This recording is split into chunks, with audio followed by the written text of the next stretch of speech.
Opowiadając o motoryzacji w sposób, który staram się tu robić, czyli no nieco szerszy i głębszy niż 1000 koni bez zakucia, trzeba też często zahaczyć o inne aspekty funkcjonowania przedsiębiorstw, o inne dziedziny wiedzy. Tak więc pozwólcie, że ten odcinek zacznę od ekspresowej, małej lekcji ekonomii. Strategia Błękitnego Oceanu to taktyka biznesowa polegająca na znalezieniu pewnej niszy, pewnego miejsca w rynku, które jest niezajęte przez żadne inne przedsiębiorstwo, tak aby po prostu z nikim nie trzeba było konkurować. Dzięki temu klienci, którzy mają jakąś taką bardzo konkretną, bardzo wąską potrzebę, przyjdą albo bezpośrednio do nas, albo nawet więcej, my tą specyficzną, konkretną potrzebę w nich wzbudzimy. Jak to się ma do tematu dzisiejszego odcinka? Ano tak, że jeśli startujemy zupełnie od zera w tak rozbudowanym i tak drogim przemyśle, jak jest przemysł motoryzacyjny, to w latach 70. w Japonii byłoby dość trudno i ciężko stać się konkurencyjnym dla takich firm jak Nissan, Toyota, Subaru, Honda, Mitsubishi. No tak więc jeśli już konkretnie i na pewno chcemy produkować samochody, to taktyka Niebieskiego Oceanu, mimo że dość niespotykana w tym konkretnym przemyśle, w tym konkretnym segmencie gospodarki, może okazać się całkiem dobrą, alternatywną ścieżką. Witajcie bardzo serdecznie na kanale Samurai JDM w kolejnym odcinku z serii Czytania z Księgi Samuraja, a dziś opowiem Wam o marce Mitsuoka.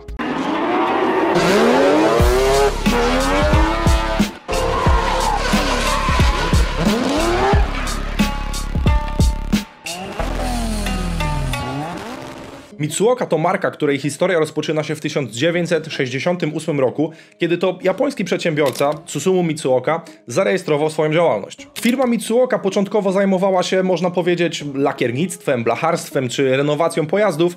Później zaczęli oni również importować i sprzedawać pojazdy z zagranicy.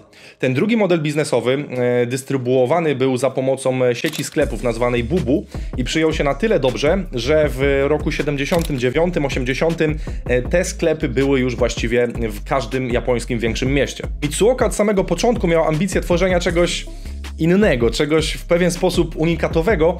Dodatkowo dostrzeżona została właśnie ta nisza, ten brak producentów produkujących samochody, które łączą w sobie jakieś nowoczesne technologie i pomysły z tym takim klasycznym, oldschoolowym designem, szczególnie designem lat 40., 50., inspirowanych brytyjskimi czy amerykańskimi samochodami.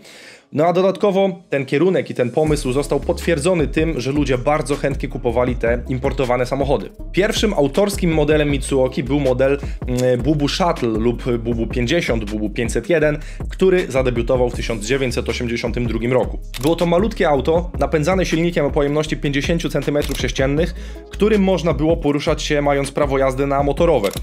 Bubu 501 nawiązywało stylistyką do mikrosamochodów z lat 50., bo tutaj warto podkreślić, że to nie jest współczesny design dla lat 80. Choć ten model nie stał się jakimś hitem sprzedażowym, no to dzięki niemu o Mitsuoce już coś tam mogliśmy usłyszeć. No i dodatkowo pokazał on, że Mitsuoka ma jakiś swój specyficzny, dziwny może troszkę, no ale jednak wyjątkowy pomysł. W 1985 roku Mitsuoka przedstawia model Bubu 505C, który można powiedzieć był inspirowany Jaguarem SS100, natomiast w 1987 roku zaprezentowany został Bubu Classic SSK, który inspirowany był modelem SSK od Mercedesa, a Mitsuoka swój model oparła na Volkswagenie Garbusie. W 1989 roku debiutuje natomiast Bubu 356 Speed Star, nieco tylko podobny do Porsche 356 Speed Ster. Speedstar natomiast ponownie oparty był na Volkswagenie. No i właściwie o co tutaj chodzi? Co ta Mitsuoka odstawia? No, najkrócej mówiąc, Mitsuoka tworzyła taką repliczkę, rozumiesz to? Frajerze łysy? I cóż to właściwie znaczy? No, nie mniej, nie więcej niż to, że Mitsuoka zajmowała się i nadal zajmuje się odtwarzaniem jakichś starych, kultowych, bardzo rzadkich czy unikalnych modeli jakichś innych producentów, bazując przy tym na podwoziu i konstrukcji jakichś innych producentów i obudowuje je jakimś własnym, customowym nadwoziem, który ten pojazd ma upodabniać do pojazdu innego producenta. W kolejnych latach debiutuje Mitsuoka Leseide, która swój wygląd czerpie z Zimmera Golden Spirit, który również był już chyba nie tyle repliką, co przeróbką bardziej na Fordzie Mustangu, co już kompletnie przenosi nas w jakiś czwarty wymiar. Lesyjde bazowała na Nissanie Sylvii S13, również silnik 1.8 został wzięty z tego modelu, później zastąpiono go 2-litrówką. Co ciekawe, Mitsuoka deklaruje, że wyprodukowała tylko 500 sztuk, tylko 500 egzemplarzy tego właśnie modelu, a cały nakład sprzedała w zaledwie 4 dni od premiery. Zaprezentowana została również wersja Dore, czyli cabrio oparte na Fordzie Mustangu i zasilane fordowskim V8 o pojemności 4.9. No, mają chłopaki mały rozstrzał. W 1993 roku zaprezentowany zostaje model Wieft, który, jak mniemam, się całkiem dobrze przyjął, gdyż jego kolejne generacje produkowane są aż do dzisiaj. Zaprezentowane zostają jeszcze modele takie jak 01, następnie model Mitsuoka Ryoga, która wydaje mi się dla marki nieco przełomowa, gdyż chyba nie bazuje w 100% stylistycznie na innym modelu. To znaczy oczywiście, że mamy tutaj przód Jaguara, ale chyba nie żadnego konkretnego, no plus reszta się nie zgadza. Konstrukcyjnie Ryoga była oparta na Primerze. Z kolejnych popularnych modeli mamy jeszcze Himiko, czyli fejkowego Morgana Aero, no i model Orochi czy Orochi, który bazował na Hondzie NSX, z tym, że V6 Hondy przestawała spełniać normy emisji, więc zamontowano generujące 230 koni 3.3 od Toyoty. Orochi wystąpił w paru wersjach, w paru wariantach, no i jego ceny wahały się od 120 do 150 tysięcy dolarów. No i ta kwota może się nie wydawać jakaś taka bardzo astronomiczna, szczególnie na dzisiejsze czasy. No dobra, chociaż to i tak jest całkiem sporo. Natomiast, tak dla kontekstu powiem tylko, że NSX, na którym właściwie bazował ten model i jeszcze miał słabszy silnik, kosztował w granicach 60 do maksymalnie 90 tysięcy dolarów pod koniec produkcji. Tak więc cena była całkiem spora. Na dodatek w 2018 roku powstała jedyna w swoim rodzaju wersja specjalna. Powstała ona w kolaboracji z japońskim producentem pewnego popularnego w tamtym czasie serialu i ten konkretny egzemplarz, tą wersję specjalną wyceniono na 175 tysięcy dolarów. Dość dobrym i moim zdaniem już zdecydowanie bardziej mogącym się podobać pomysłem okazało się niewierne odtwarzanie jakichś modeli, niewierne ich kopiowanie, a bardziej intensywne, ale inspirowanie się nimi i okuwaniem ich w takie nasze dzisiejsze standardy i realia. Według tej filozofii powstała bazująca na Miacie Mitsuoka Rockstar, która upodabniać się ma do Corvette C2, ale chociażby przez te nowoczesne przednie lampy jest to w pewien sposób złamane, daje już zupełnie inny klimat, nie takiej taniej podróby, a dość intensywnej, ale inspiracji, pewnego takiego remiksu, interpretacji, przynajmniej ja to tak odbieram. Podobna sytuacja ma się w przypadku Mitsuoki Buddy, bazując na RAV4 ma nawiązywać do Chevroleta Blazera. No i może tak jak samo Buddy najpiękniejsze nie jest, tak już to nawiązanie jest całkiem akceptowalne. Jeśli chodzi o jakieś najnowsze pomysły, o jakieś takie świeżynki, to tak wygląda koncept o nazwie M55, który ma imitować Challengera. Koncept ten oparty jest na Hondzie Civic, więc być może mamy szansę zobaczyć pierwszego Challengera, który jakoś tam będzie jednak skręcał.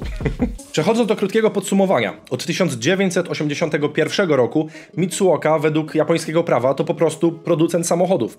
Nie zrezygnowali oni jednak z tej drugiej gałęzi, z tego drugiego pomysłu i jak najbardziej dalej oni zajmują się importem i dystrybucją pojazdów, takich marek jak na przykład Volkswagen, Fiat, Cadillac czy nawet Lamborghini. Ten model biznesowy oparty na replikach czy budowaniu swoich pojazdów na bazie jakiegoś innego producenta jest dość mało popularny, bym powiedział wręcz unikatowy, może nie jedyny, ale na pewno dość unikatowy na skalę całego świata. Jednak jak widać udało się im utrzymać przez ponad 50 lat na rynku, więc po prostu to działa. Marka ta, tak jak wspomniałem na początku, nigdy nie starała się konkurować z firmami takimi jak Nissan, czy Toyota, czy Honda. Zamiast tego znalazła bardzo specyficzny target, bardzo specyficzną grupę klientów, i po prostu tworzyła coś, co by odpowiadało ich preferencjom, czyli może coś unikatowego, coś z taką nutą nostalgii, a przy tym wszystkim spełniające dzisiejsze standardy. Przez ponad pół wieku Mitsuoka udowadnia, że w świecie motoryzacji niekoniecznie o to chodzi, żeby być najbardziej rozpoznawalnym, czy o to, żeby być największym, czy o to, żeby być najszybszym, w sensie produkować najszybsze samochody. Nie. Mitsuoka pokazała, że warto też czasem być innym i w dobie takich samochodów w stylu kopiuj wklej, Mitsuoka postanowiła być sobą, czyli poniekąd kopią i wklejeniem wszystkich naraz. Tutaj jeszcze tylko chcę podkreślić, że ten materiał kompletnie nie ma mieć charakteru prześmiewczego, pomimo że tak troszeczkę się cały czas podśmiechuje, to po prostu jest to dla mnie bardzo intrygujące, że taka marka funkcjonuje.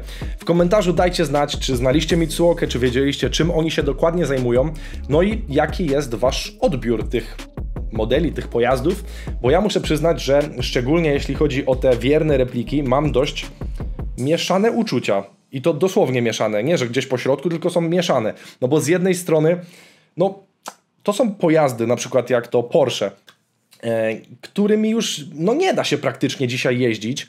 Tak więc czy stworzenie takiego pojazdu, który nie ma nikomu wmawiać, że ty jedziesz tym Porsche, tylko że jedziesz czymś, co wygląda jak to Porsche, no to jest coś złego? No niby nie, ale coś tu nie gra? No nie wiem. Dajcie znać w komentarzu, zachęcam was naprawdę do dyskusji. Wpadajcie również na facebookową grupkę. Jeśli się czegoś nowego dowiedzieliście z tego materiału, jeśli się wam spodobał, to zachęcam również do udostępnienia. Tymczasem ja się z wami żegnam. Dzięki wielkie za uwagę, trzymajcie się i do następnego.